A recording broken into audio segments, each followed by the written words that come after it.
ছুটি অভিকে সমস্ত ঘটনা খুলে বলে দেয়। রুদ্র আর রোমা আশ্রয় বাড়ি পাওয়ার জন্য তার বাবাকে মিথ্যে কেসে ফাঁসিয়েছে।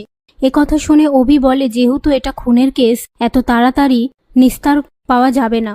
ছুটি বলে আমি আপনাকে অনেক অপমান করেছি, এর জন্য আমি আপনার কাছে ক্ষমা চাইছি। আপনি এই কেসটা নেবেন তো? অভি বলে লয়ার হিসেবে আমাকে একটু ভাবার সময় দেবেন, সেটুকু অধিকার তো আমার আছে। আপনি কাল আসবেন। ওদিকে রোমা ডিএনএ টেস্টের ল্যাবের সামনে এসে জ্যোতিকে ফোন করে বলে আমি চলে এসেছি।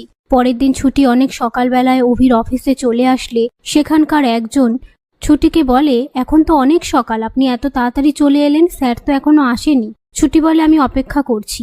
অন্যদিকে ঝুমকি অভিকে ঘুম থেকে ডেকে তুললে অভি বলে আপনি আমার এই ঘরে কি করছেন, বেরিয়ে যান এখান থেকে। এই বলে কথা শোনাতে থাকলে ঝুমকি রেগে গিয়ে একটা শোপিস ছুঁড়ে ভেঙে দেয়। সেটা দেখে অভি বলে আর যাই হোক, তুমি আমার পরি হতে পারো না। এরপর অভি নিচে এসে সবার সামনে সেই কথাটা বলে আর বলে যে আমি মন থেকে মানতেই পারছি না যে এই মেয়েটা পরি। সেই মুহূর্তে হিরণময় সেখানে এসে বলে কারণ তুমি নির্বোধ তাই।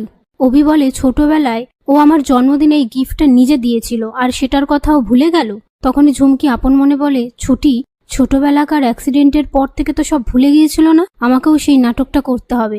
এই বলে মাথা ঘোরার নাটক করতে থাকলে হিরণময় বলে তুমি আমার মেয়ের ওপর চাপ সৃষ্টি করছো, আর আমার ডিএনএর সাথে ওর ডিএনএ পুরো মিলে গেছে।